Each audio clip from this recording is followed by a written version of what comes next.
Hello, and again, welcome to Bit Depth. This is my second conversation with Terry Fortune, which might actually also come to his YouTube page.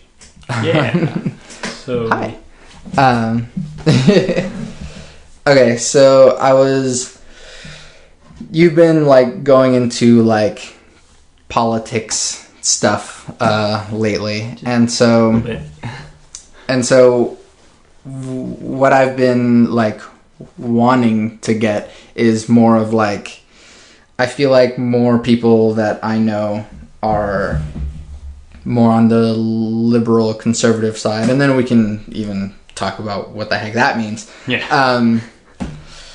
But you're liberal progressive side, but you're more on the conservative side. Yeah. And so as far as like a liberal point of view goes, most people who are like considering themselves liberal would just consider anyone who is a conservative just to be an idiot or uneducated or whatever it is. I assure you there's no one political side that has a monopoly on stupid people. But yeah. I completely get that. I see that a lot, and honestly it kind of makes me sad that there are as many people as there are who, agree with me, on some policies, who just don't have any logical basis other than, I feel like it's right, and I don't like anything that's based on a decision of I feel like it's right, without having, reason behind it, for no matter what the decision is, regardless of if I agree with it or not. So yeah. So I guess to start, fair warning, if you don't like talking about or hearing about politics, like, there's the whole like forbidden, like you can't talk about like religion and politics at the dinner table. We already hit one. My podcast is exactly the things that you shouldn't talk about at the dinner table. Man, that's no fun. It's a lot of fun because it's exactly what people don't want to talk about. Oh no, I mean not talking about those things at the dinner table. Oh yeah, exactly. I guess something that we could maybe preface this with, even though I guess it should have been plugged in with the previous video, is I have an interest in psychology, and I found there's a particular personality type index that seems to do a reasonable job. You can't fit everybody in boxes, I know. But for me, it's a fantastic, almost spot-on representation in most regards, being the Myers-Briggs type index, with me being an ENTP or the debater, or, there are other... And I'm a ENFP. Yes. I'm like a step away from what yours is. Yeah, you're not as heartless as I am. According to the charts. I really, really value having these discussions. Like, I think it's important that people have the discussion so that, I guess, the knowledge and the truth in these things can be, found.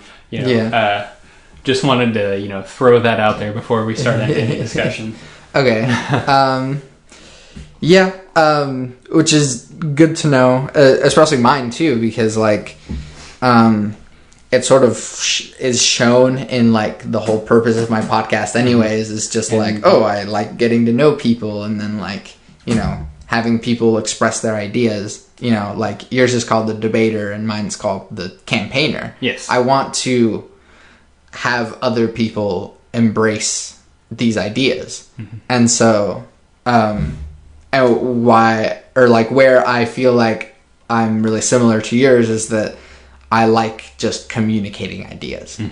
And so you do it more to the extreme of just, it doesn't even matter what my idea is, it just matters the idea itself. Yeah. I'm more interested in the idea than I am the feelings or any. So like something where I guess you could consider it extreme, like you said there, for the sake of people who aren't familiar with the topic, would be situation where you're talking about something that's tough, and a lot of people would be like, oh, well, we have to be careful about how we dress it up or whatever because, it might offend somebody. I don't care if it offends you. If it offends you, it offends you. That doesn't have anything to do with, the bones to the issue. Yeah. It's like, be offended. And honestly, as far as, like, the liberal progressive side, what seems to be happening is what people call the regressive left, is that people seem to just like, oh, I'm offended, therefore, like, stop talking about it, or I'm offended, we have to censor the entire topic.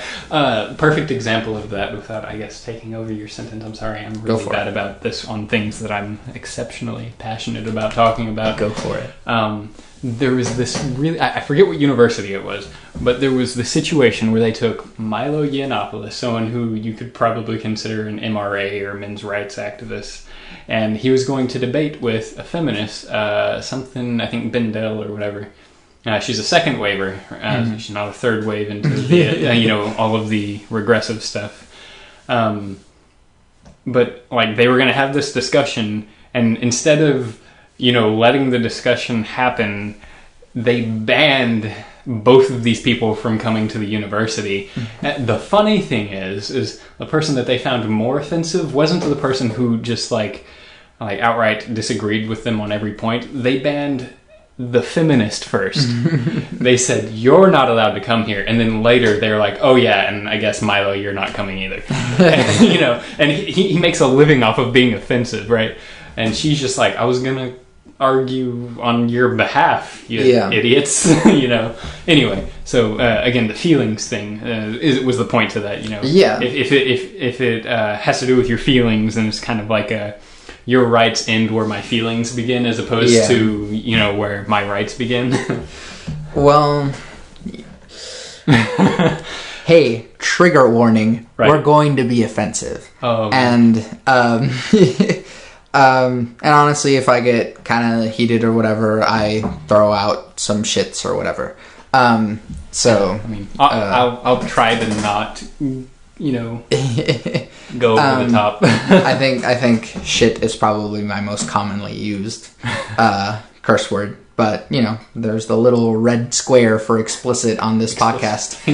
Oh no, don't tell me I'm the first person that you're going to have to put that on. Oh, no. Okay. Like... So for starters, let's might also be the coffee at this point. Anyway, continue. Let's define liberal and conservative. Okay. I mean, we could go with the definitions of liberal as left, conservative as right, but if you're looking at really, I say. If you're looking at a chart, there are a lot of representations of the chart. Center can be technically defined in several locations depending on who makes the chart. But most of the, non-partisanly made, I guess you could say, charts that I've seen, liberals are actually remarkably center. They're just slightly left of center, according to most of the stuff that I've seen that isn't trying to go, there are a lot of them you see, it's like it shows, if it's made by very, very liberal sources, will show, the like far stuff that's like really close to center, and then like kind of people in my position out there with Nazism and such. Or, the reverse of that, showing, people with my position, like, I guess, honestly, I'm probably a lot closer to center than some people. No, I think you are. But, like, you take some of the people that are a little further right than I am, and sometimes they'll make a chart and they'll be, like, just right of center, and then they'll show, like, most of the, Karl Marx. Yeah, it's like, right there's some Lenin happening right there. Or not Lenin. I meant to say Stalin, but I guess Lenin would work too. Right. But anyway, if you look at the chart, the classical liberalism is actually remarkably close to center. It's to the left of center for sure, but it's not like out there like some of the things that we're seeing right now in at least American politics. You see like a lot of words being hijacked by the people who are really far left. Like, they'll take liberal, they'll take the term liberal, and they'll be like, we're liberals because we're, to the left of center. And really what they are is they're, okay, you might identify as progressive. Sure. But my understanding of progressive is probably going to be a slightly different understanding than Let's hear it. people who consider. For me, progressive leftists are people who are more interested in outcome, I guess, equality as opposed to, not intention. Well, maybe? no, not intention. Well, yeah, they're definitely, I consider, and my opinion, because my opinion matters so much to everyone other than me, is that the people who would be labeled under the term progressive are the people that are going to be largely responsible for things like the ridiculous people who are in the camp of Black Lives Matter, and the ridiculous people that are in the camp of feminism, and there are good intentions in these groups. I'm not saying that the groups as a whole are crap, but there are definitely people that are taking these names and abusing them for their own purposes. Like with the feminism, which is a thing that I'm more familiar with than Black Lives Matter. You'll see people like Anita Sarkeesian, right? She's like, all of these things are bad. All of these things are bad. I'm offended, because in these video games you see the girl's butt or whatever. Like one of them that she specifically points out is Bayonetta, right? Because and honestly, I don't think I'd ever play the game, but I'm not going to tell someone else they shouldn't. Although she's trying to censor these things based off of the fact that it's a sexualized woman. That and the fact that like the video game industry is mostly men, and so of course it's a market. Men would buy sexualized women. It is like exactly, and especially with people who don't like capitalism, this is going to be like a bad thing. But it is a very capitalist way to do it. The people that are buying your product are the people that you're going to tailor your product to. Exactly. Most of the guys that are playing console and PC games, or most of the people that are playing console and PC games are guys. Therefore, you're going to give these guys things that appeal to them. And for most guys, they're going to have a lot of appeal set on, female forms. Whether or not you have something morally for or against, that's your prerogative. I'm not saying... Yeah, but anyways, to like the idea that it's one thing to say like, oh yes, it's like anti-female to have a overly sexualized woman, and like true that's a true statement. Like it's probably not good to have. It's not good, but if you're trying to make money selling a game, you're gonna do what appeals to the people. On the flip side of that, pretending that it doesn't exist on the opposite side is just dishonest at best. And because you see, for one of her examples was a Batman game. She's like, you can't see Batman's butt because he has a cape. And she's like, it's a high-tech thing for not letting you see his rear end, and it's like, it's a cape, and it has to abide to the laws of gravity. And and to defend these arguments, you have to make these like leaps of logic to even okay, you can't see Batman's butt, well, cape. And even again with the marketing thing, how many like guys are you going to put off by having Batman in a bikini? Guys aren't going to buy that Batman game. And exactly. So it's not a sound business decision to show Batman's butt or whatever. But to try and censor, even something like a video game, which I would say is an art form, is trying to yell at Picasso for having someone's eyes not be straight, Right?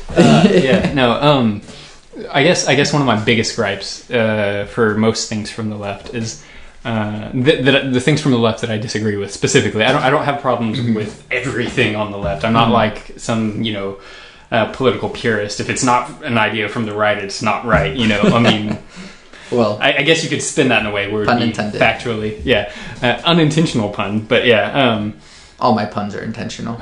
I'm not a very punny person, but.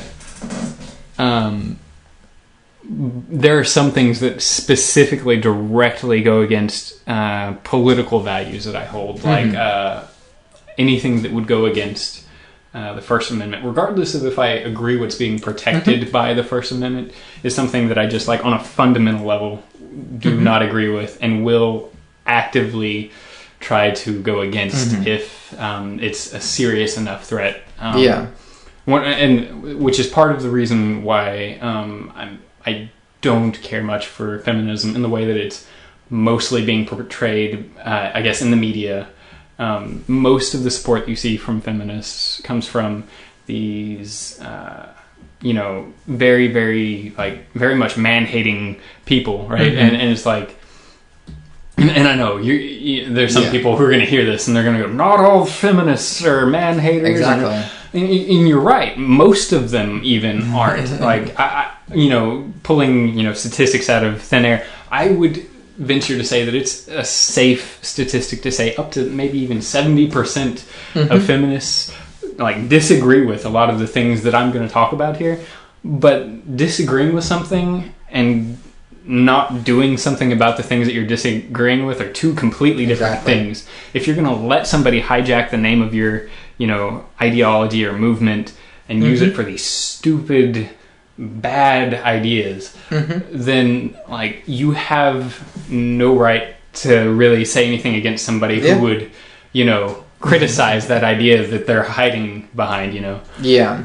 Like, well, yeah, in the same way that, like, liberals would be ashamed to have someone say that, like, oh, like, women are better than men. It's like, no, I'm not that kind of feminist. Like, yes, they're feminists, but, like, that's not what, it's just, it's just those are the loudest ones. In that same way, every conservative is, like, trying really hard to disassociate themselves from Donald Trump.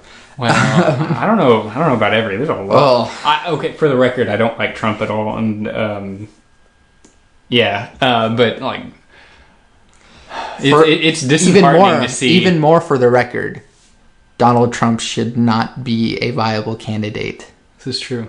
All of the things that I support as far as, like, a Bill of Rights and such, even if, even if they're and I know Ted Cruz isn't popular among many people on the left, but even if he's factually not, supposed to be capable of running because of his, citizenship, I would leaps and bounds prefer him over Donald Trump. Like, honestly, mostly because he protects, supposedly would protect things like the Bill of Rights and such. Yeah. In the realm of politics, those are the 10 commandments to me. Like, above all else, law-wise, those are the things that should be untouchable as far as changes go. Yeah.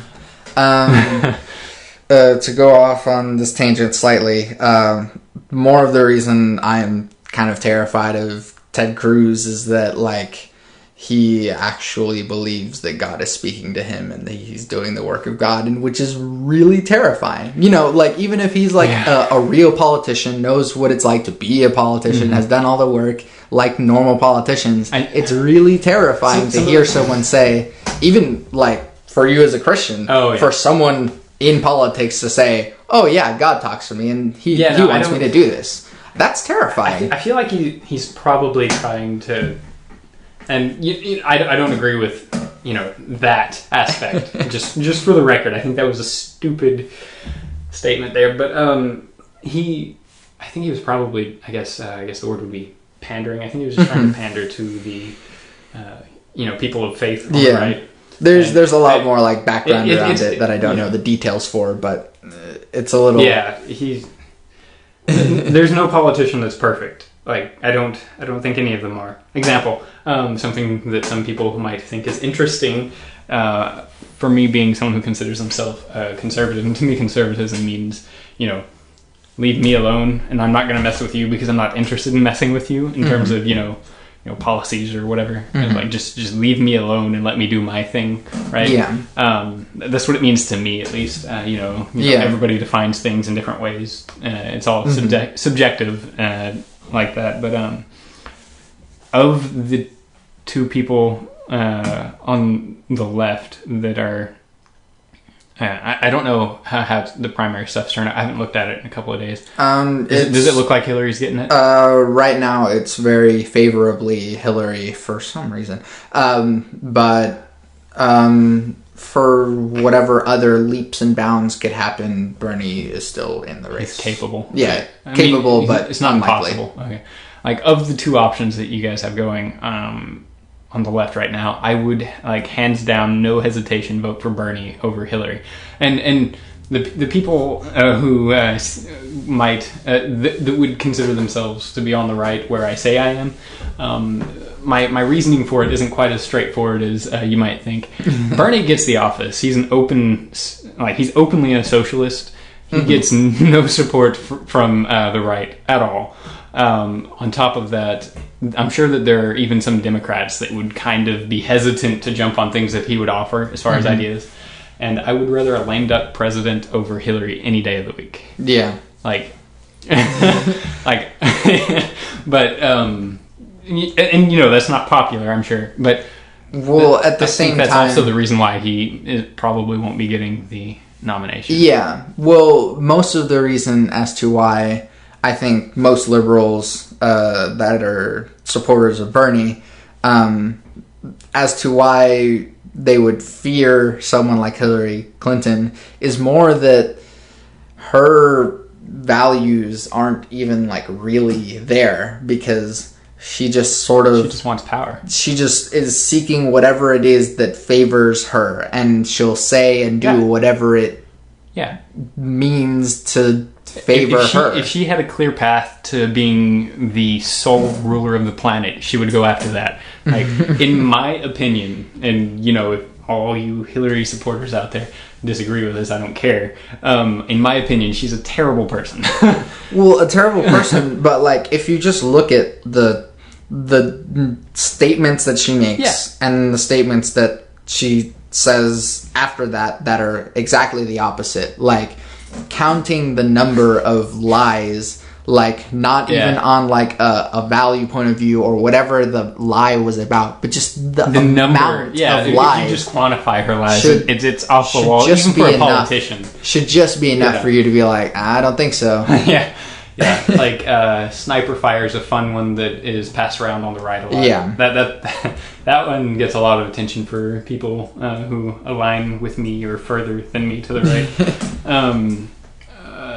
You know, the Benghazi stuff, you know, regardless, I know there's some people who were like, that didn't happen or whatever.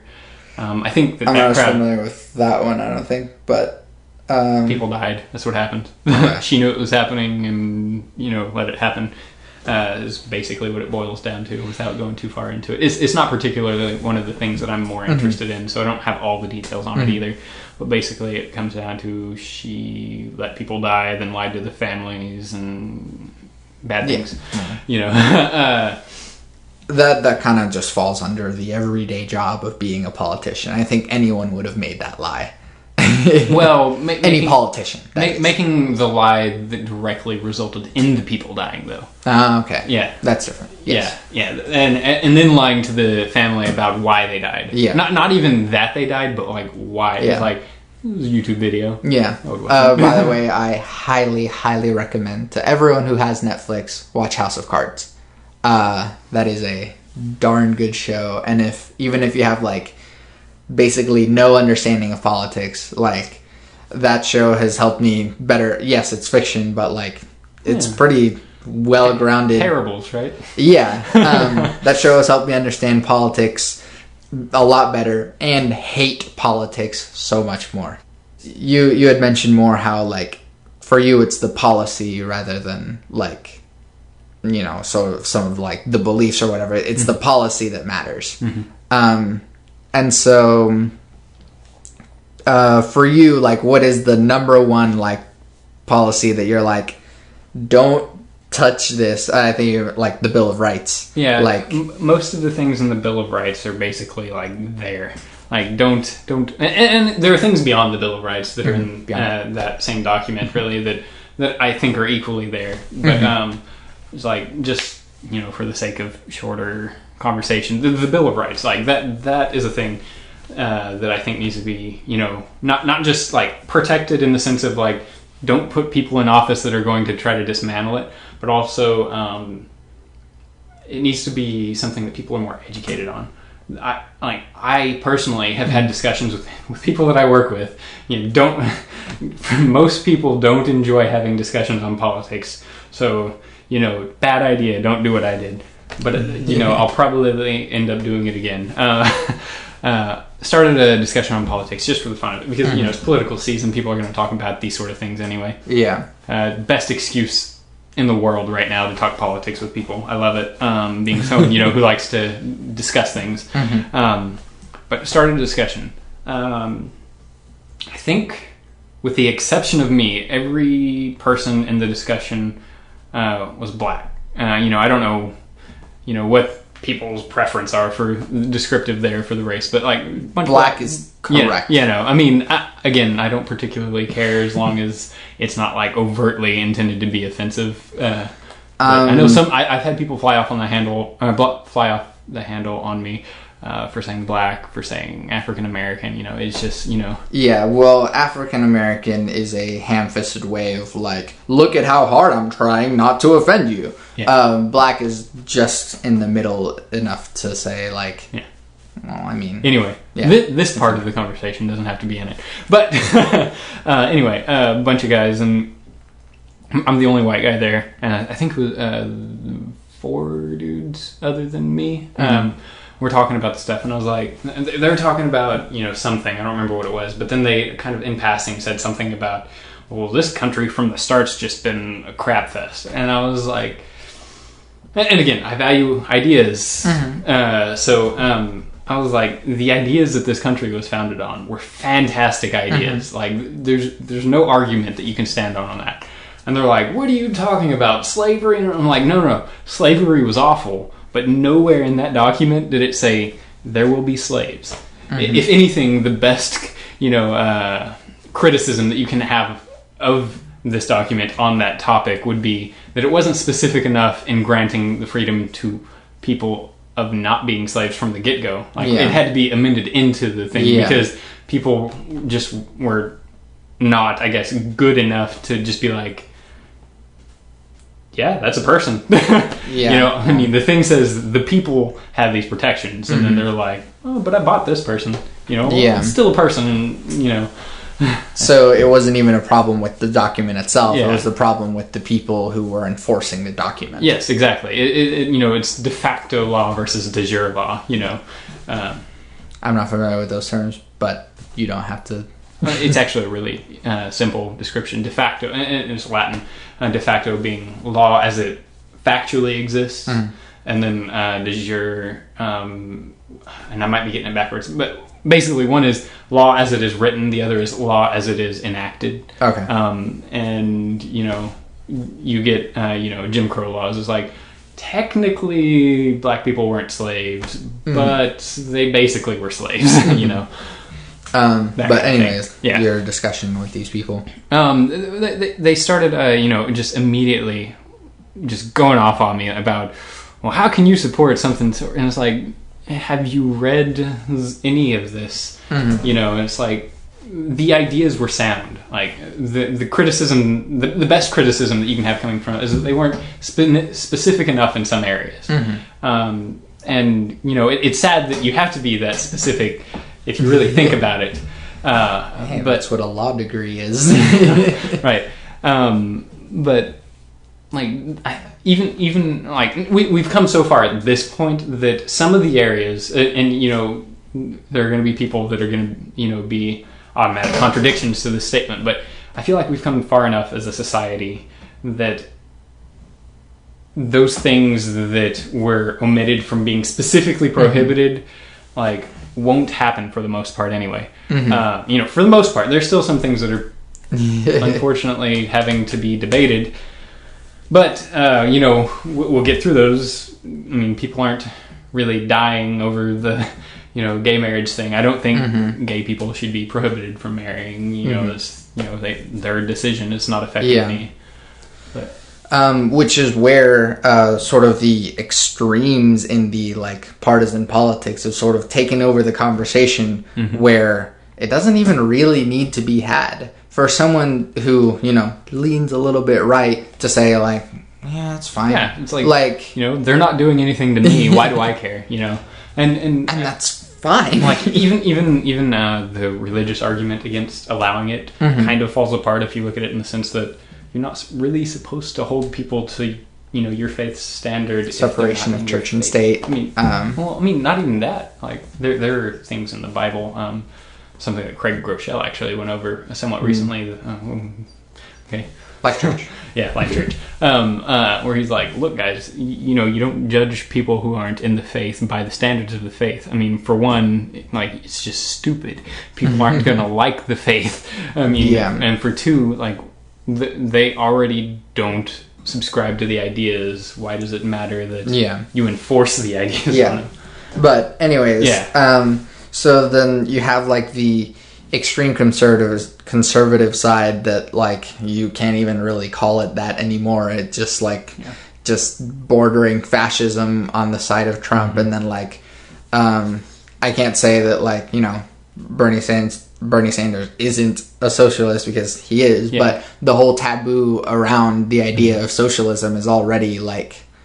I mean, part of the taboo, I think, is mostly just based off of like the success rate of most of the countries that and the idea perpetuated from the Cold War that just like anything leaning this way is like un-American and evil, and so what happened like post Cold War is that people leaned more right simply because of fear, and that the ideas on like the more socialist and communist side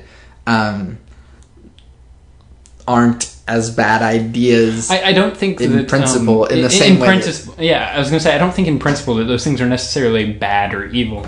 It's just I feel like they lend themselves well to if somebody does attain a position of power to being implemented as, I guess, a bludgeon to enforce the bad of that person in power, kind of like all of these executive actions that have happened recently, right? Yeah. Well, basically, what's happened with allowing executive action to become a regular occurrence that's permissible, basically legally.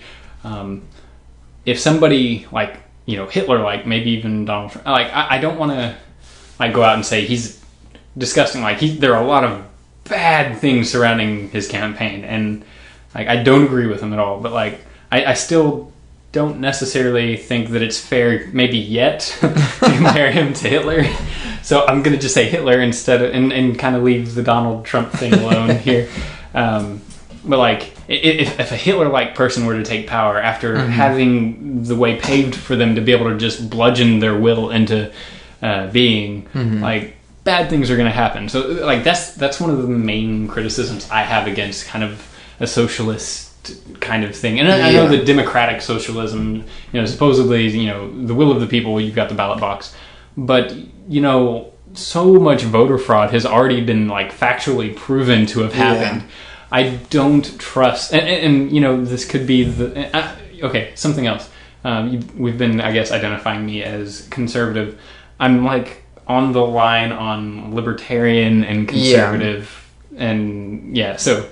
I'm not a fan of centralizing power into one position for anything, really. Well, I think that just comes from, like, the government isn't the greatest at dealing with situations. And so trusting the government to handle these situations is already hard enough. Yeah. And so me as someone who considers themselves liberal or progressive, like...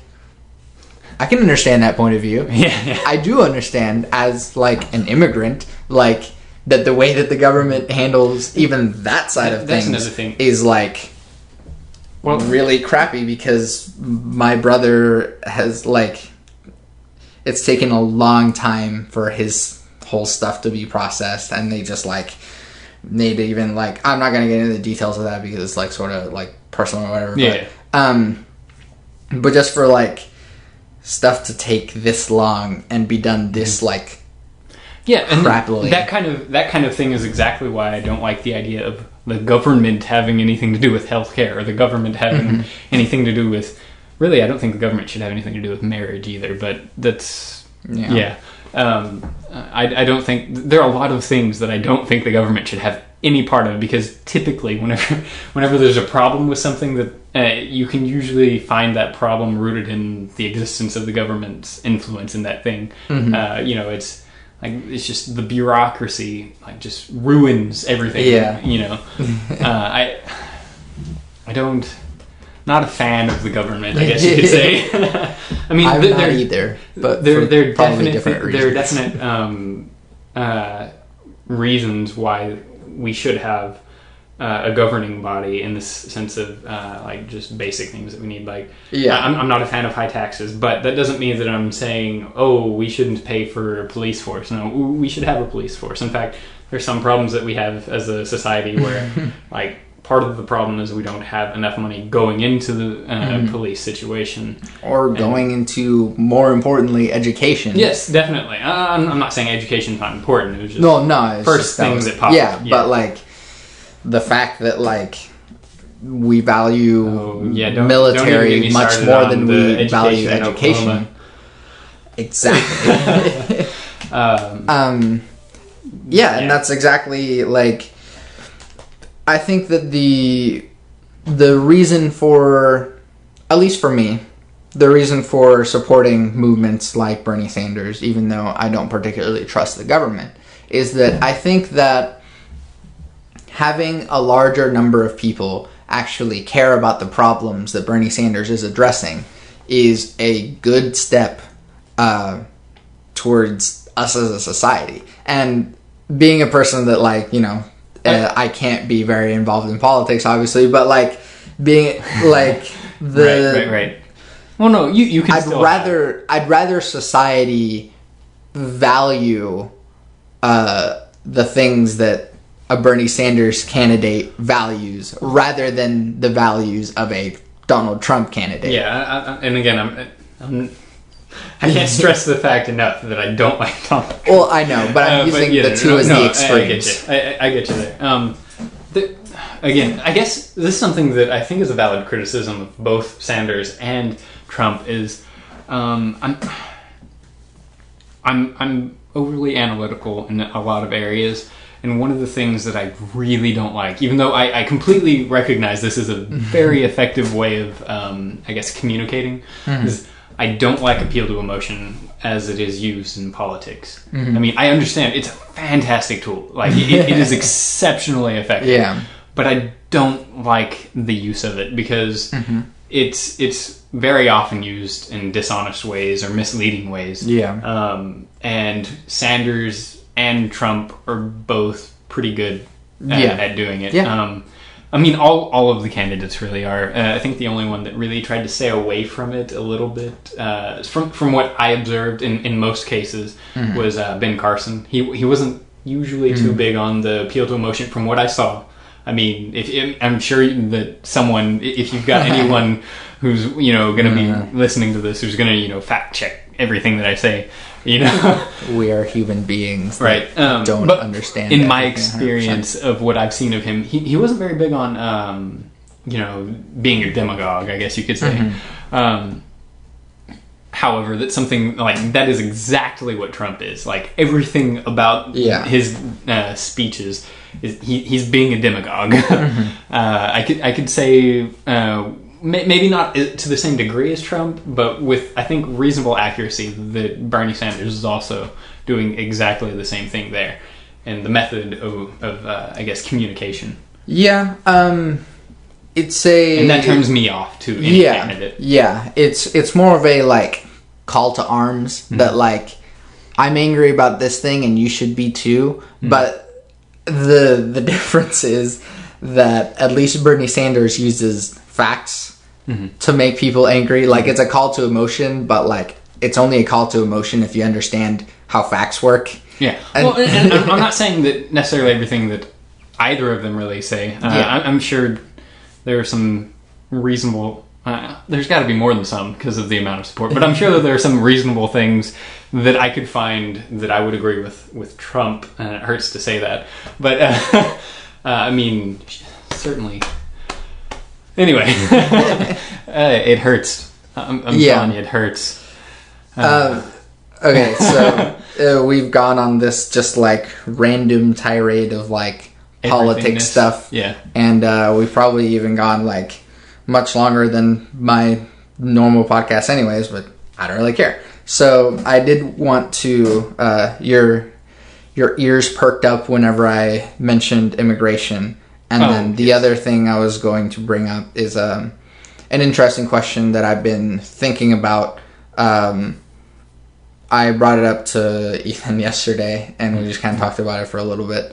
And I got it from... Makes me sad that I can't get Ethan to engage in conversation with me. That's but anyway.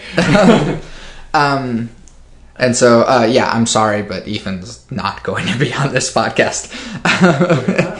Well, no, I wasn't saying it to you. I was saying it to the listener. I was like, who's Ethan? Yeah. No, he's not going to be on the podcast. He doesn't like talking, kind of just as a rule of thumb. But on top of that, he's probably not very interested in, I guess, conflict in the sense of expressing opposing ideas.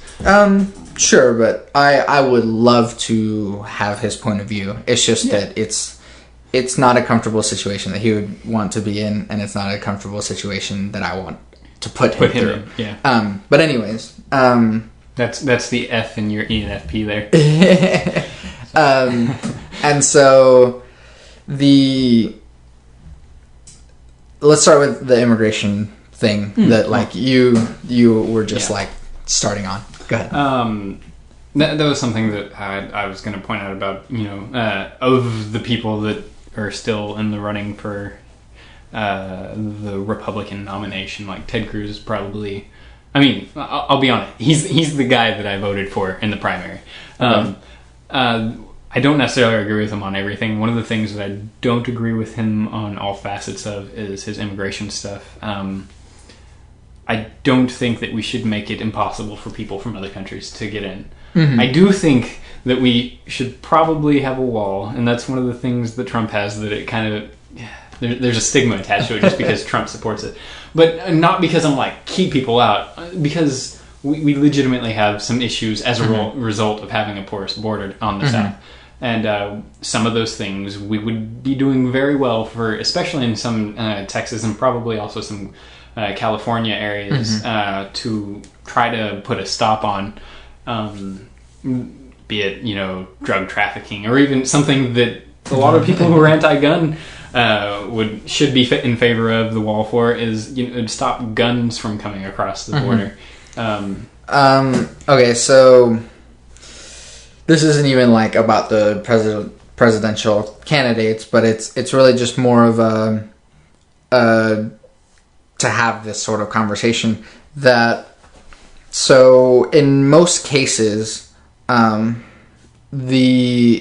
reason that so many immigrants are illegal is not because they got here illegally. It's more so because they don't have a means by which to stay here. So as someone who is that very example,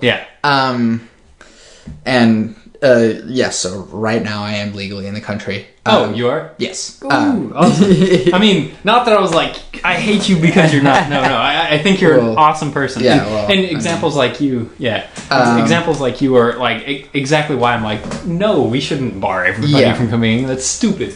But as far as it goes, there is no way to, like, from any country, to go get a visitor's visa into the United States and go, I would like to live here. And there's no way, unless you are a refugee or getting married, there is no way, or getting hired by someone in, like, the work industry. Those are the only three ways that you can actually, like, come into the United States and stay. Yeah, that's one of the things where I was trying to distinguish myself on policies on immigration between me and the candidate that I supported at the polling place.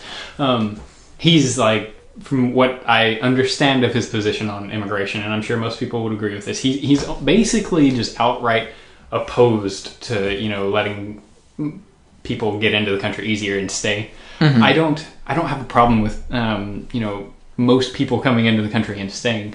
I just want it to be, you know, on the books. Yeah. Like I don't want it to be like just this massive, you know, impossible to pin down entity that well, there goes the camera of people that are like, you know, illegal aliens. You know, it's like, because part of that is if you take away the situation where they're capable of getting in off the charts, then that takes away a lot of the you know, the fight from the people that are further right, and because there are fewer illegal aliens with the wall. And I'm not saying it'd be impossible for people to get in even with the wall. Like that's laughable. You know, people will still get in if they want it, but we should make it easier on people who are trying to come into the country and stay legitimately, with you know, a few exceptions, like people who have a, you know, history of murders and, you know, whatever. Yeah. You know, and I'm not saying that there's a huge number of people like that. Like, there definitely are people like that, and anyone who would disagree with that is being, you know, dishonest. Yeah. But it's, like, ridiculous to, you know, even assume that there's, like, you know, half of the people that are coming across the border are like that.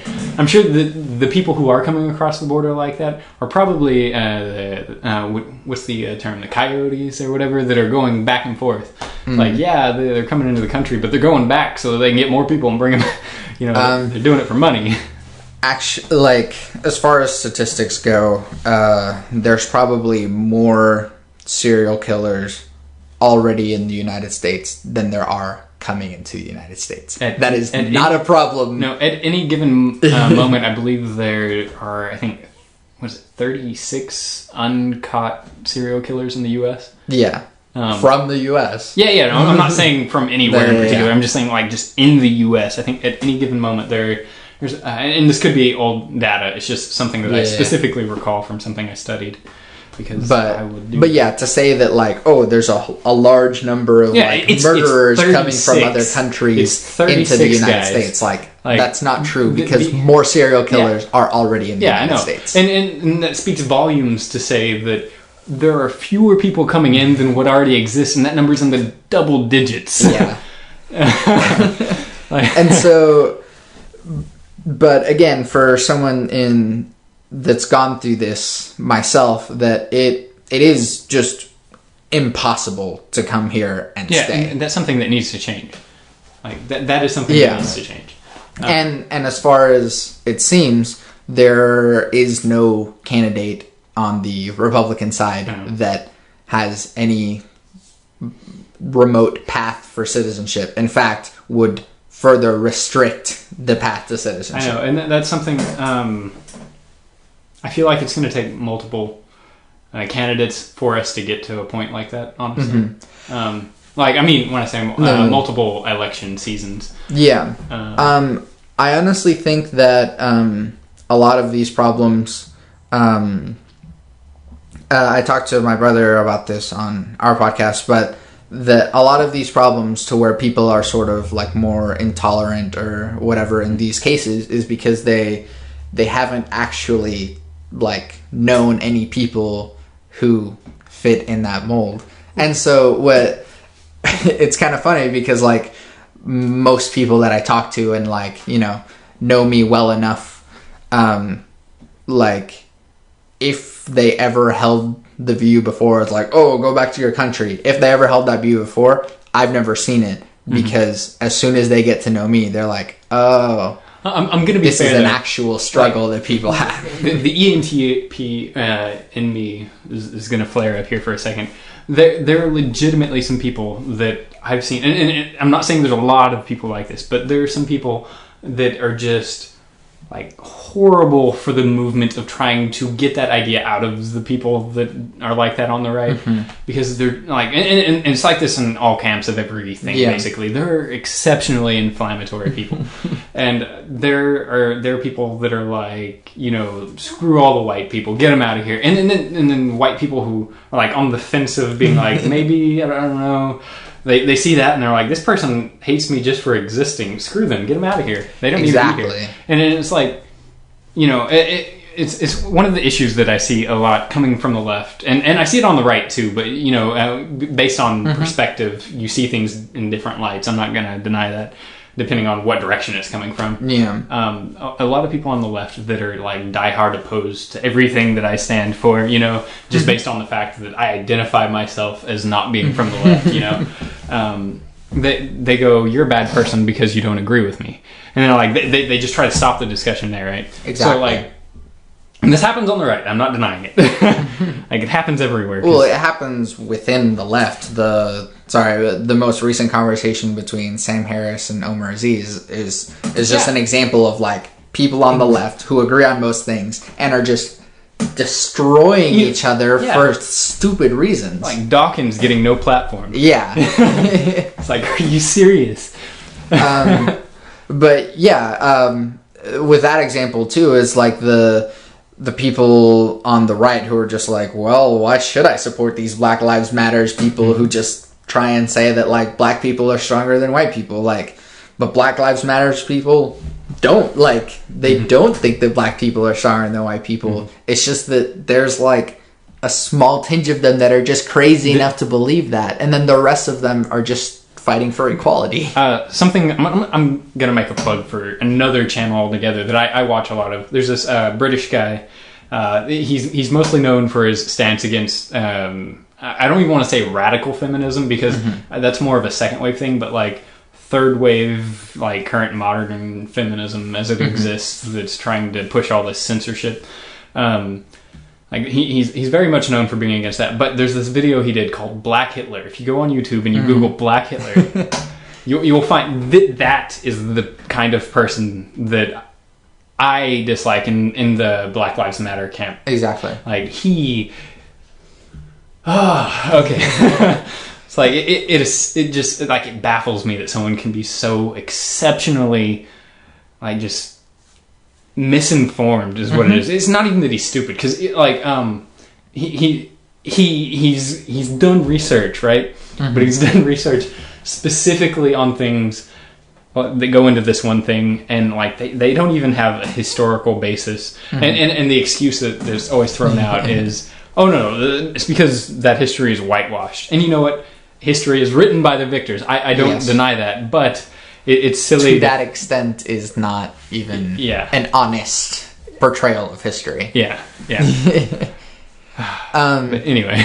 But yeah, and so in the same way with like, you know, third wave feminists, like there is no pulling someone on the, like, even slightly on the right, pulling them towards an understanding, especially with these people who, you know, are so extremely like Black Hitler or third wave feminist, you know. I didn't mention or the name regressive of that channel. left. I didn't mention the name of the channel. That channel is Sargon of Akkad, Sargon, and then Akkad is Akkad. Or I might be pronouncing that wrong. That's fine. But anyway. And so the same thing sort of happens on the other side with, like, you know, people on the left being like, I just want, you know, gay people to get married and women to have rights. And then it's like, well, no, because white people are superior and, like, you know, all those damn Mexicans need to get out of my country. And it's like, well, you're not going to pull anyone to that side either. And so the vocal minority is just the very extreme sides of either side, to the point of stupidity. And granted, the more like white supremacist, like conservative side has been around much longer. It has. It has. But the regressive left, like censorship of, like, you know, the feminist side, but just like funny thing is censorship of like just if it's offensive, trigger warnings or whatever. I think trigger warnings outside of what their original intention was are just absurd. If you don't like a topic, what are you doing in the area around the people that are talking about it in the first place? You know? Yeah. Like in the sense of its use on universities. Mm-hmm. That's one thing that I very much agree with Milo Yiannopoulos with is if you think that a trigger warning needs to exist on coursework or in a seminar that you are voluntarily going to, you don't deserve to be attending the university or college that you're at. Well, if you're afraid of ideas, then don't go to college, which is where ideas go to thrive.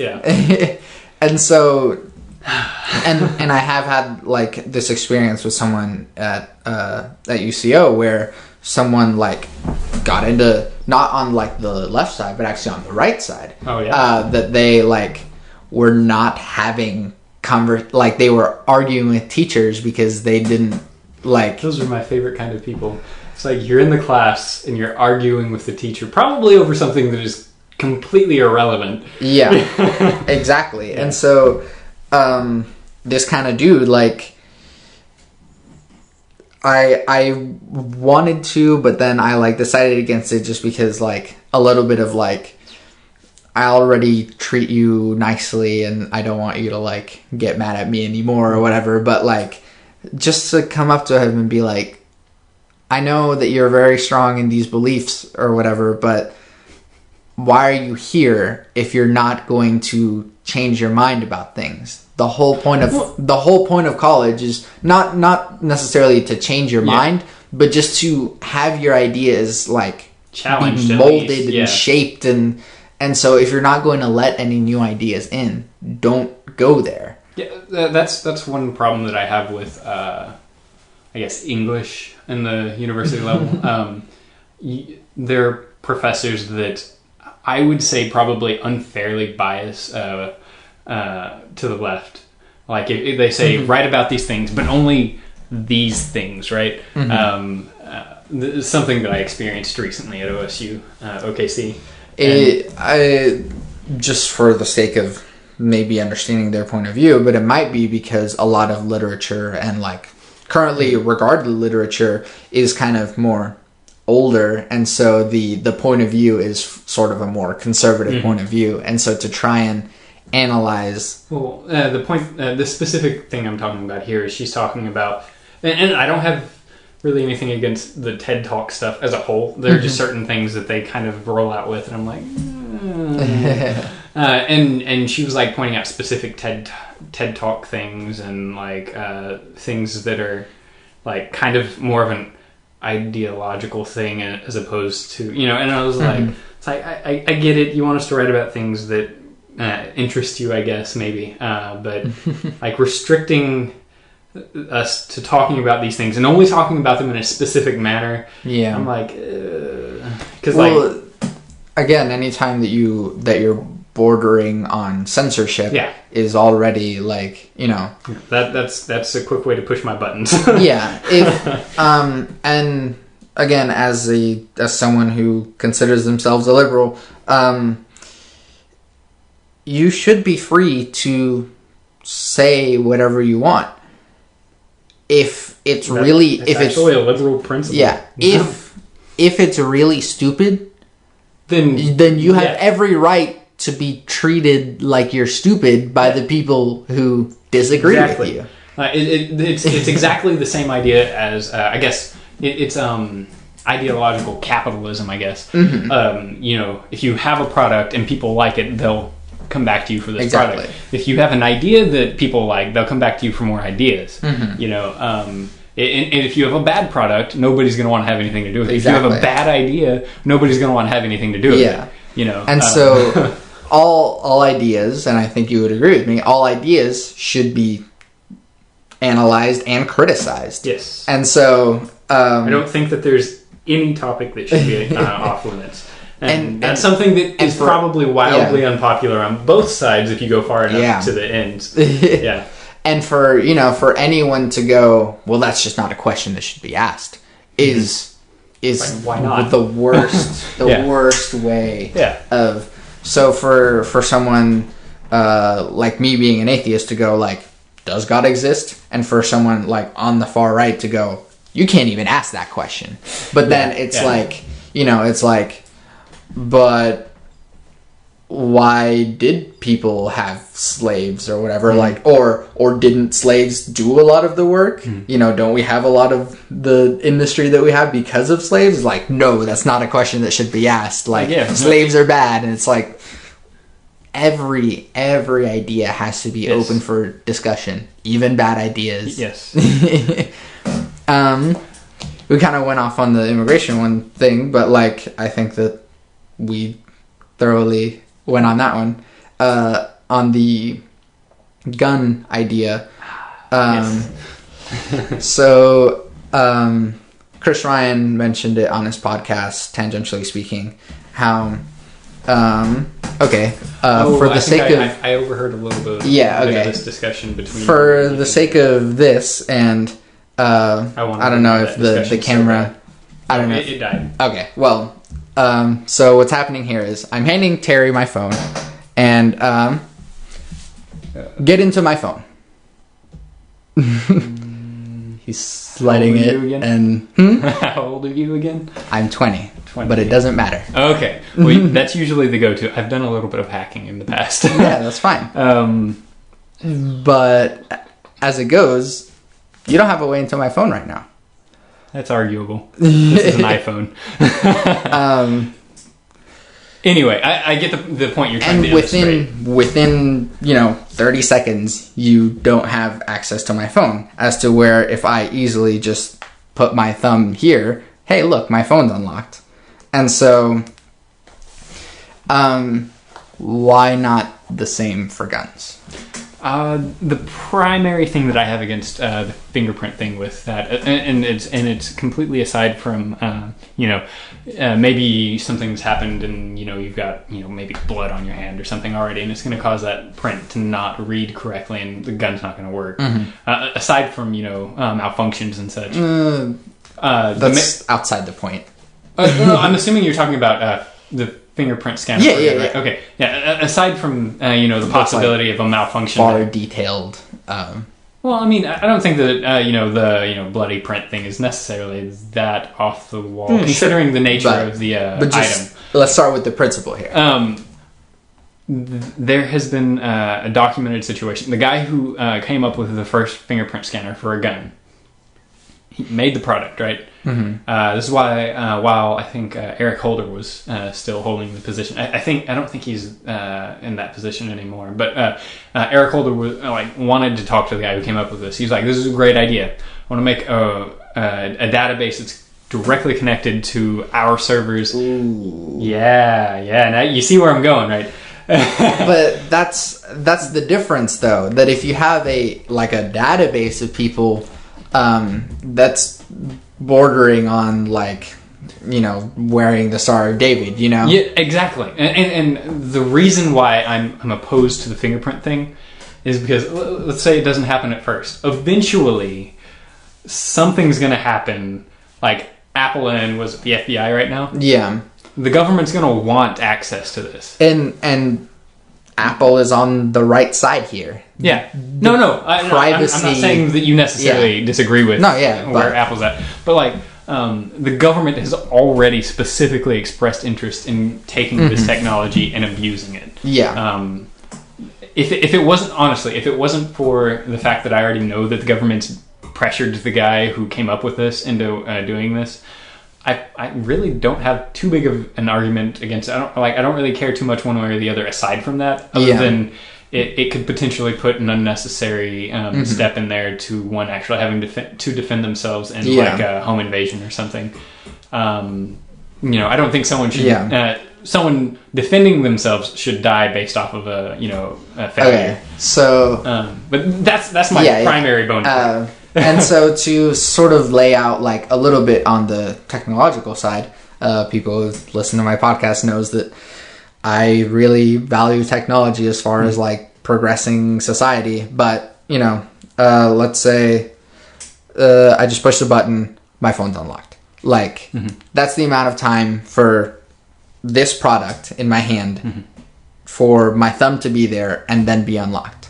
And I'm not saying anything about the time that it takes for it to happen, though. Yeah.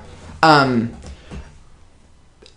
the technology can be improved. It can be much more specific. It can be made much faster. Because you wouldn't just take the thumb scanner on my iPhone and just put it on a gun. Obviously. You would want to streamline it and make it much better to where it's exactly... And if it can get improved to the point where it can, like, definitely not make that a problem, then I don't have that problem. Exactly. Obviously. I'm not like... And then the other thing is that it doesn't even necessarily have to be like connected to the internet. It can just be like a scanner and a mechanism that prevents the gun from firing until the print is scanned.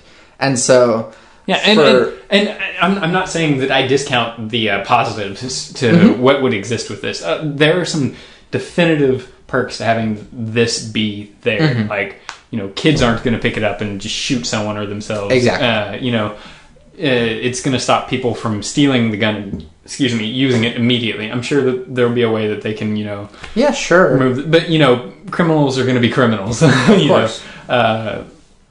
I don't have anything against the good that it does. It's just the bad, I feel, kind of outweighs some of the good, Okay. And that's a subjective thing, But I don't like and this is the probably more of the libertarian in me. I don't like the idea of the government having the ability to basically go, oh, I'm going to just turn off all of these guns, But that's not.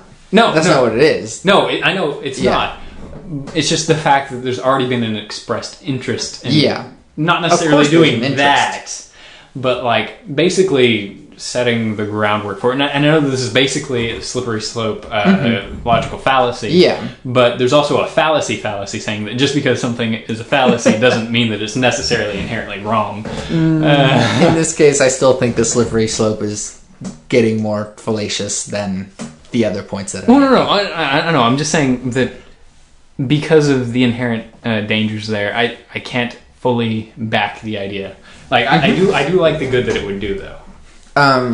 But at least because this is like the very basic start, and it doesn't even have to be necessarily the government manufacturing these. It could just be like like Smith and Wesson has made their first gun thumbprint scanner thing, and if for every, or even if the government does instate it, it's like, hey, look, everyone, there's like a discount on all the guns, all new guns that you purchase, to have an incentive to buy these safer weapons. Yeah. They're not connected to the cloud. They're not connected to the internet. It's all mechanical. If two things, like if these two things can be guaranteed to not be a problem, I don't have anything to oppose it. Like I'd be for it. Like legitimately, if there's a guarantee that this thing doesn't have any network capabilities that would require it to check in with government servers or something, and that there's no, or even private ones where the government would have the capacity to get into necessarily. And there's next to no, because I know it's impossible to completely guarantee mechanical failures won't happen. At least a very, very unlikely chance of a mechanical failure like that happening. Like if those two things can, like, I guess requirements can be met, I'm for it. Like it's not unreasonable if those two things are met. And at the same time, it wouldn't even so much be like the government is taking my guns away. You don't have to buy these new guns with the scanner. They're just cheaper. The only other thing I can think of would be that they'd probably also have to require that the gun's, I guess, processor or whatever has the capacity to identify more than one person's fingerprints. Because if I leave my gun at home and something's happening and Amy needs the gun to defend herself, but I guess that's probably just something I thought of. That's probably another thing I'd like that they'd have as a feature on there. But that's more of a, the manufacturer needing to include the feature. But as far as like from the point of view of like, oh, the government's trying to take my guns away, it's still not like the government hasn't taken anyone's guns away. And then I think there could also be a way to, like, let's say have this mechanism, like thumb scanning mechanism, to be installed into pre-existing, like weapons that already exist. Are you talking about like mandated implementation of this technology? Not mandated, but okay. But the just, option. Yeah, so like, yeah, let's say I could get behind that. Like incentives, because what works a lot better than just mandating something, what is, I guess, accepted a little bit better. People accept it a little bit better whenever it's not mandated, but it's, this is an option and it's incentivized. It's a pretty good, incentivizing people to go like, hey, look, here's a safer weapon. You can install this on your older weapon, and now it's safer. I feel like that'd probably be something you'd have to have someone do for you, though, because... Well, yeah. But yeah, anyway, that's neither here nor there, though. Yeah. But just having that sort of incentive, I think, would have the ability to reduce the number of gun deaths, the ability to... Well, okay, something you just said there. I'm going to say something that might sound exceptionally bad at face value. I don't care about gun deaths, okay? Mm-hmm. I care about deaths as a whole. Okay. Yeah, people dying by gun, it's bad, but I mean, people dying is bad. I don't particularly care one way or another how they die. I think it's fine still. Okay. There we go. Why? I think it's more of a cultural thing. We need to, and also kind of probably a socioeconomic issue in the sense of, poverty breeds crime. I don't think that it's so much of the blame the guns for the problem kind of a situation. But if it's still a problem that can be prevented, why not prevent it anyways? Well, and I'm not against preventing it. I'm just saying that why aren't we trying to prevent it in a more effective manner by promoting things that would cure the cultural issues as opposed to the... That's honestly my point of view on a lot of things too. Regarding abortion and rape or whatever, rather than just saying, oh, well, abortion's illegal. That's actually only a pretty decent parallel there. That's only going to make abortions happen, and very bad, dangerous abortions happen. Gosnell. And so... I don't know if you're familiar with that. I'm not. But instead of like just making it illegal, it's like, no, it's legal, but let's also address the fact as to why people rape, and let's make sure that less people rape, or let's make sure that contraceptives actually work more often than they already do, or let's educate people in how to use contraceptives, because honestly the abstinence thing I'm not saying I'm not saying that it's effective. I'm saying that it is factually something that, like, in theory, should be able to do it. I understand, yes. and part of the problem with that is also the cultural thing. Making the everything about and this is partially, I guess, a marketing thing too. Sex sells, and because of that, media is overly sexualized, and that can lead to it depends on how deep you want to go. I'm not saying that in and of itself is the problem, and I'm not saying that in and of itself would fix the problem. For the record, but it's just like a bunch of things all stacked up, really.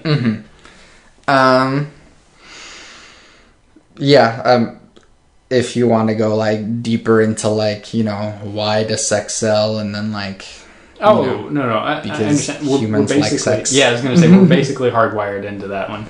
And so the whole like even though yes, if you don't have sex you won't get pregnant, but it's so much harder to not have sex rather than to use contraceptives. I mean, I don't want to get too personal on details on myself, but the whole, people don't have the willpower to not have sex thing is kind of... That's not necessarily what I was saying, but it's not so much that people don't have the willpower to not have sex. It's just that people will have sex. Does that make sense? Yeah, no, it does. But saying that people don't have the capacity to choose not to is... it's not something that I would agree with. No, I'm not going to say that people aren't going to choose... I'm not saying people are going to, overwhelmingly choose not to or choose to, depending on, necessarily like policies or something. People are going to do what people are going to do. I don't think that we should, really force people to do or not do particular things that don't hurt other people. But this is a thing that correlates with a lot of stuff that has to do with whether or not someone is going to have intergenerational poverty, in their family. There's a research study, or there was a study done by, I believe it was a very left-leaning group or person. I really don't remember the name. That's fine. But they came up with, and I've mentioned this to you before, 3 things that you can do to not stay poor your whole life. Graduate from high school. Don't have kids before you're married, and then get married. Those were the things that, as far as a statistical kind of average thing, people who do these things don't stay in poverty. And honestly, those kind of go after the other. If you it's also a statistical fact that smarter people have less kids. Yeah. And so if you graduate from high school, you're smarter. You're much less likely to have I don't know about that. Well, we're also speaking highly hypothetical. Yeah, we are. Ideally, if you graduate from high school, you're smarter. And so if you're smarter, you have less kids, or you're smarter, and so you're much more likely to either not have sex or use contraceptives, or have safer sex in that way in order to have less kids, because smarter people have less kids. Yeah.